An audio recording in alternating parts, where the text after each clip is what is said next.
ఎన్నికలు దగ్గర పడుతున్నాయి. ఆంధ్రప్రదేశ్లో ట్రెండ్ మారుతుందా? ఎటువైపు కూడా ఒక పక్కా వేవ్ అయితే కనిపించట్లేదు అనేది ప్రస్తుత పరిస్థితులు చూస్తూ ఉంటే పల్లెటూర్లు లేదంటే పట్టణాలు, పల్లెల్లో జగన్మోహన్ రెడ్డి గారికి లేదంటే వైసీపీ ప్రస్తుత అధికారులు ఉన్న పక్షానికి ఫుల్గా ఉంటే, పట్టణాల్లో మాత్రం కాస్తంత నిల్గా ఉంది. పట్టణాల్లో మాత్రం కూటమికి ఫుల్ డిమాండ్ ఉంది అనేది. అంటే ఈసారి ఎన్నికలు గతంతో 2014, 2019 రెండూ కంపేర్ చేసుకున్నా సరే ఒకే పక్షంగా ఎన్నికలు జరగడం అనేది కష్టమే అనేది దీనికి కారణం ఏంటి? కొన్ని కీలక నిర్ణయాలు, లేదంటే కూటమి కట్టినా సరే ఆ స్థాయిలో ప్రజల్ని తమ వైపుకు తిప్పుకోలేకపోతున్నాయా వాళ్ళ ప్రయత్నాలు, లేదంటే వాళ్ళ సూపర్ 6 పథకాలు, వాళ్ళ మేనిఫెస్టోలు? ఇదే అంశం మీద చర్చించే ప్రయత్నం చేద్దాం. సార్, అంటే చాలా సర్వేలు వచ్చినాయి ఈ మధ్యకాలంలో, జాతీయ స్థాయిలో వచ్చేసారు టైమ్స్ నౌ కానీ ఇవన్నీ. కొన్ని కంప్లీట్గా జగన్మోహన్ రెడ్డి గారికి అనుకూలంగా ఉన్నా, లేదంటే టీడీపీకి అనుకూలంగా ఉన్నా, ఎక్కడ చూసినా 100, 105, 120 తప్ప అంతకుమించి భారీ స్థాయి మెజార్టీ అయితే ఏ సర్వే కూడా ఇవ్వట్లేదు. అంటే ఫైనల్గా ఎవరు గెలిచినా సరే ఒక 100 సీట్లలో గెలవడం తప్ప అంతకుమించి భారీగా ఉండదు. ఈసారి వచ్చే ప్రతిపక్షం కూడా చాలా స్ట్రాంగ్గా ఉండబోతోంది అనేది. అంటే పరిస్థితులు అలా మారడానికి, ఒక వేవ్ ఒక పక్కకు రావడానికో, లేదంటే వారు వన్ సైడ్ అయిపోద్ది అనే పరిస్థితి రాకపోవడానికి కారణం ఏంటి? స్వయంగా సర్వేలన్నీ కరెక్ట్ అవుతాయా అనేది డౌటే. కిందటిసారి భిన్న సర్వేలే వచ్చినాయి. వైసీపీ గెలుస్తుందని సర్వేలు వచ్చినాయి, టీడీపీని మళ్ళీ వస్తుందని సర్వేలు వచ్చినాయి. కానీ ఫైనల్గా ఏమైంది? స్వీప్ అయిపోయింది. అవును. మొన్న తెలంగాణలో నెక్ టు నెక్ అట్ట అవుతుంది ఇట్ట అవుతుంది అన్నారు. ఫైనల్గా ఏమైంది? వన్ సైడ్గా విజయమే అయింది. నెక్ టు నెక్ అనేది అనొచ్చు. శాంతం 20 స్థానాలకు పరిమితమైన పార్టీ ఏకంగా 64 కొట్టలేదా? అంతే కదా.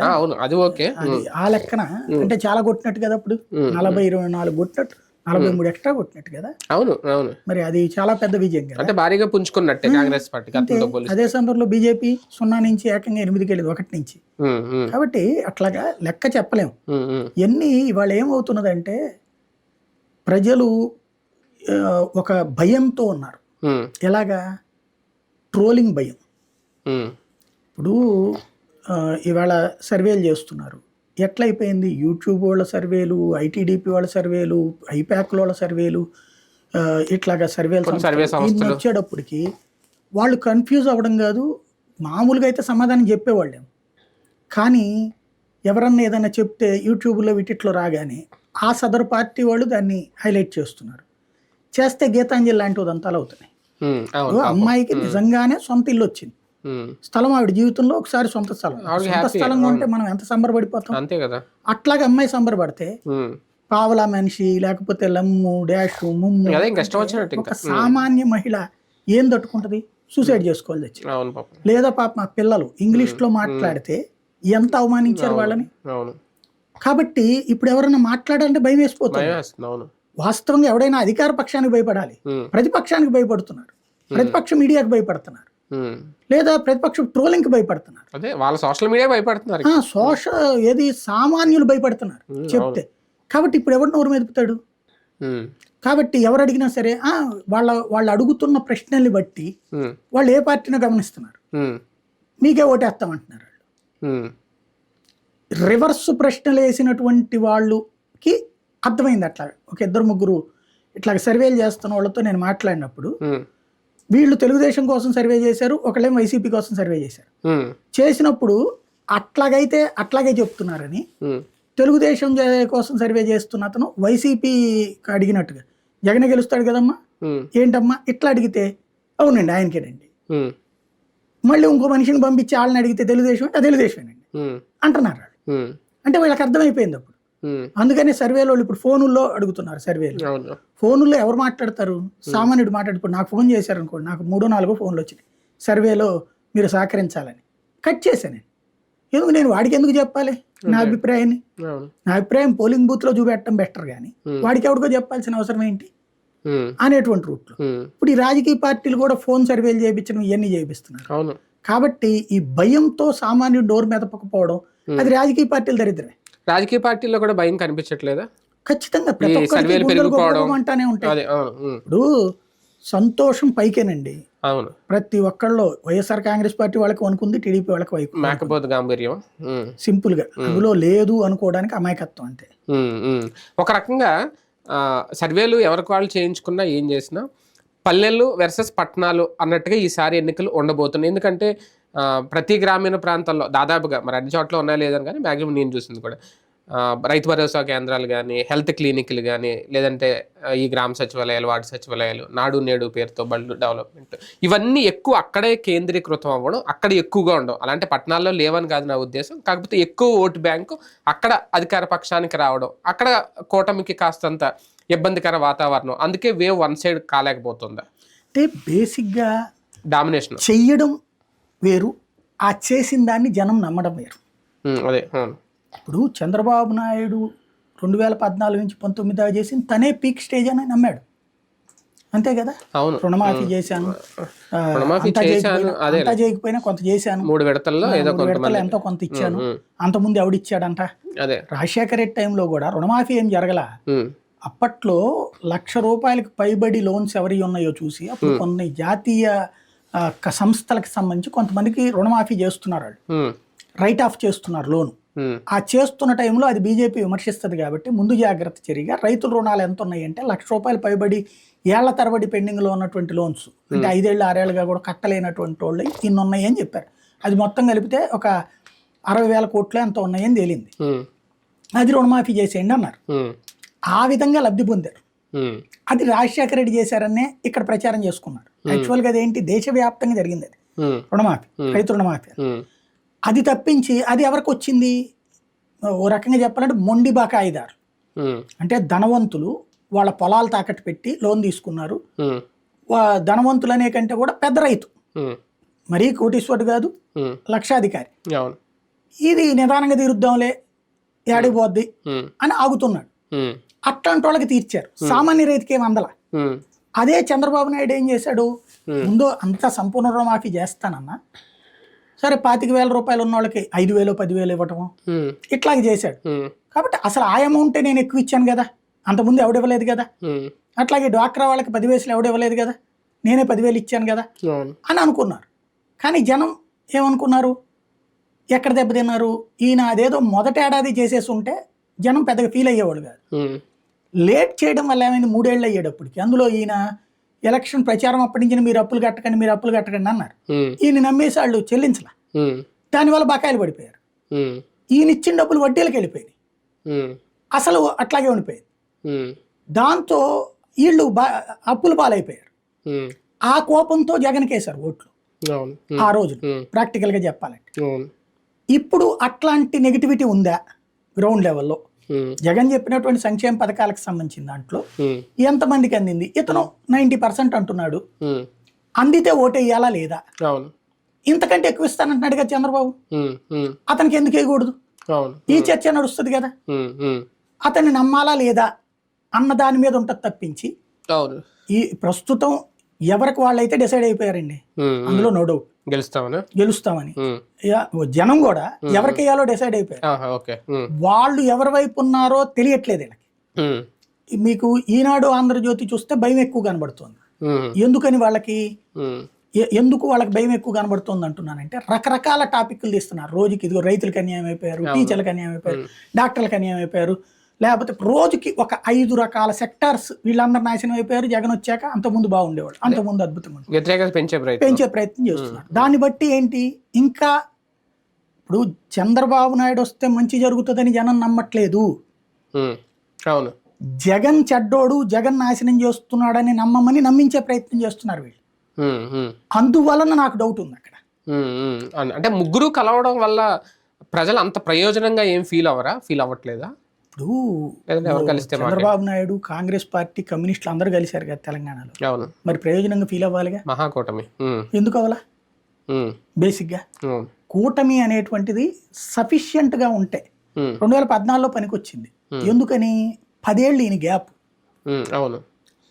నేను మారానని చెప్పటం, పొత్తు వీళ్ళతో పెట్టుకోవడం, ఇవ్వడం, ఇవన్నీ కలిసి వచ్చింది. ఇప్పుడు ఏంటి టాపిక్, హోదా, ఇవన్నిటి గురించి 2014లో ఇప్పుడు ఏమైనా మారిందా? అంటే ఇప్పుడు టాపిక్ అంటే వాళ్ళ వైపు నుంచి మాట్లాడుకుంటే అప్పులే టాపిక్.